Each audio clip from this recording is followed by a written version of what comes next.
You know, there's days when you've slept badly, but everyone still expects you to show up at full capacity anyway. You've got to focus on work, decisions, caring for little people, so you push through, wondering why everything is a lot harder than it used to be. The problem is most of what we do on these days, loading up on caffeine and trying to power through, just makes the fatigue worse as the day goes on. In this video, I'm going to walk you through a practical fatigue management plan, simple and evidence-based strategies that will help you stay alert through the day, even when your sleep is limited. So instead of relying on caffeine and hoping for a better night tonight, you'll have a clear system to protect your energy and manage your exhaustion, so you can stay clear-headed, make better decisions, and get through the day feeling more like yourself without compromising your sleep tonight. Let's get to it. When fragmented and poor sleep is unavoidable, the goal can't be perfect sleep. So how do we make the most of the sleep opportunities that we do get? Because many traditional sleep tips assume that you can control your bedtime, that you can control your wake-up time, and that you can control your sleep environment. But if you're affected by things like small people waking you up, shift work, hormonal night sweats, then the most valuable strategy becomes protecting the opportunities for sleep that you do get and maximizing those. That means reducing stimulation at night, making it easier to fall asleep quickly, and avoiding activities that accidentally promote wakefulness. Even small environmental changes or behavioral adjustments can help the brain re-enter sleep faster after each awakening. One strategy from CBT for insomnia is to use microstimulus control.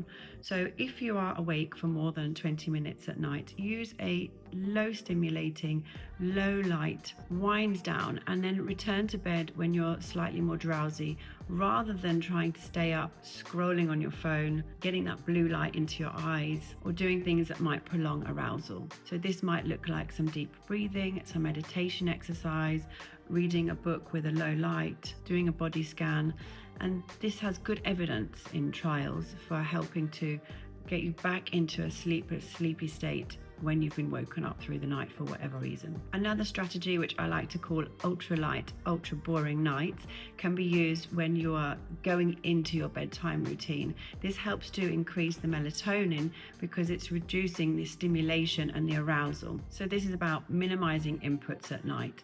Again, a little bit like the microstimulus control during the night, but it's about minimizing arousing inputs as we go into sleep. So minimizing blue light from screens, reducing stimulating tasks, doing low arousal, or maybe you might call them boring things, to help to increase the melatonin and shift your body into that restful state. Because when sleep is limited, perfect sleep hygiene is not going to be possible, but protecting and consolidating the sleep opportunities throughout the night that you do have is possible. And that maximizes the possibility that the sleep opportunities are going to be restorative and allow you to feel better the next day. But nighttime sleep and maximizing nighttime sleep is not the only opportunity that we have for managing exhaustion. When nights are disrupted, short daytime naps can be a powerful tool to be used for advantage. I actually have an entire video on napping and how to do it properly without impacting your night's sleep, so you can check that out here. But generally, we want to think of very short naps, often called a power nap, but I also like to call them as a reset nap. These tend to be 15 to 20 minutes. They can allow you to remain alert in minimal time and reduce the sleep pressure that builds up throughout the afternoon. Longer naps can help you when you're more significantly sleep deprived. 45 to 60 minutes is going to be slightly more restorative than the power nap, and having a nap for 90 minutes will allow you to go through all cycles of sleep and feel really restored afterwards. I like to call this the restorative nap. The problem with these two longer nap types is that they can often lead to post-nap grogginess. The technical term for this is sleep inertia, because you still have that tiredness that's carried through to the wakefulness. There are some ways to manage this. So getting outside, bright light into your eyes, brisk walk, star jumps if you're inside, or caffeine, of course. I suggest that if you're going to be doing anything that might be unsafe, such as driving or operating heavy machinery perhaps, then you need to build in a post-nap buffer of 10 to 15 minutes to allow your body to overcome that sleep inertia and gain full alertfulness. However, short, well-timed naps can reduce sleepiness and improve your fatigue throughout the day when used properly. Don't nap after 3 p.m. and try to build in a grogginess buffer just in case that's something that affects you. There is another type of nap that can be used in combination with caffeine that I used to use very regularly when I was working in hot night shifts in the hospital, and it also has good evidence from trials. And that's what I like to call the caffeine nap. So the way this works is you combine a caffeine, coffee essentially, with a power nap. You have a double or single espresso and then a 20-minute nap. And the 20-minute nap will allow your brain to become restored, and the caffeine allows you to combat some of that post-sleep grogginess and contribute to alertness after the nap. So you get the double whammy. This works really good for night shifts or when you need to be alert after your nap, but you also need something a bit more than just a coffee. Because for many people, caffeine is the default that they use when they haven't had a good night's sleep or they're suffering from tiredness. But caffeine works very differently depending on how it's used and the timing. So how can we really maximize the use of caffeine without making sleep worse later? Caffeine works by temporarily blocking adenosine receptors in the brain, and adenosine is what builds up in our brain to make us feel sleepy. And as it builds up, we get more and more sleep pressure. That is the need to sleep. So when we drink coffee and the adenosine is blocked, it temporarily allows us to feel more alert. We have more sustained attention, better reaction times for the duration of its action. The problem is that if you use high doses or take caffeine later on in the day, it can then have a knock-on effect on the buildup of adenosine as you go into the night time and delay your sleep, which then of course is going to affect tonight's sleep and tomorrow's tiredness. So the way to use it properly is small or moderate doses earlier on in the day. I personally don't think anyone should be drinking caffeine after 3 o'clock. If you can avoid caffeine anytime after 3 o'clock, this is ideal. Small, moderate doses throughout the day, you should be fine. And of course, no talk on sleep would be complete without a brief mention of light. And light is one of the ways that our body can feel anchored, because we rely on a circadian rhythm, that is darkness at night and light in the day, that tells our internal body clock when it's time to sleep and when it's time to be alert and aroused. The circadian rhythm relies so heavily on light and also food to maintain a stable rhythm. One of my favorite strategies that I talk about with my patients is the morning walk in daylight. 5 to 20 minutes outside, depending on how bright it is, allows your body to absorb that bright morning daylight, reset itself for the day.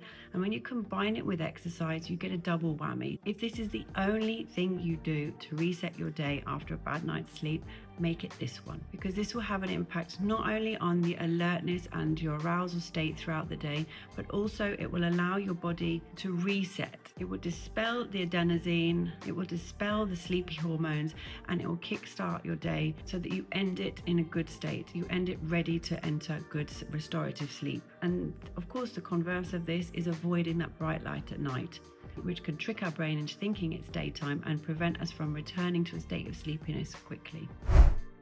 Now, of course, I've run through some of my favorite strategies for managing fatigue during the day after a bad night's sleep. But what I don't want you to forget is that there could be hidden contributors to your fatigue. If your fatigue is feeling overwhelming or persistent, or despite taking daytime naps and doing everything you can, getting out in the morning, going for daily walks, you're still feeling exhausted, then we should be asking, is there something else going on? Because certain medical conditions can contribute to sleep loss. They can make us feel fatigued and worn out even when we're doing everything correctly. And sometimes they can be overlooked in our society as we push through and we get on with our day and we accept that exhaustion is a normal part of life. But identifying and treating these conditions can dramatically improve your quality of life. Fatigue isn't always about sleep loss. It can also be anemia, it can be thyroid problems, it can be depression or anxiety, and many other things. These can amplify the exhaustion, or they can be the cause of it. And so if you think that there could be something underlying it, consider speaking to your health provider.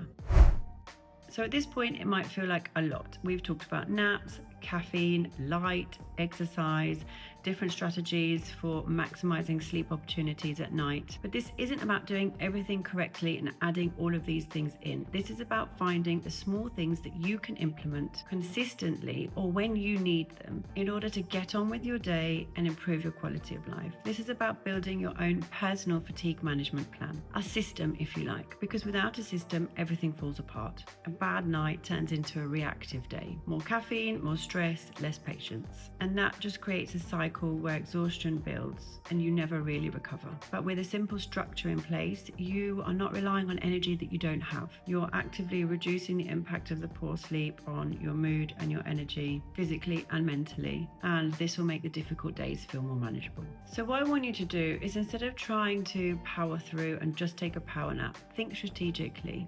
Where can I reduce the impact of last night? How much time do I have during the day? If you have an hour in the afternoon which is free, maybe you factor in a restorative nap of 45 minutes. Maybe you have an important meeting at lunchtime and a little bit of time beforehand. A caffeine nap is your friend. It might also look like getting outside for the first 20 minutes of the day, into the daylight, into the fresh air, in order to reset yourself, using caffeine earlier in the day and more intentionally, and protecting the sleep opportunities that you do night with your ultra light, ultra boring nights and low stimulus wakings to get back to sleep if you're waking up. And over time, you're incorporating these things and building a system of tried and tested hacks that fit your life, your lifestyle, and work for you. Let me know in the comments below which of these you're going to implement today or tomorrow to help you feel better and manage your fatigue. And I'll see you next time.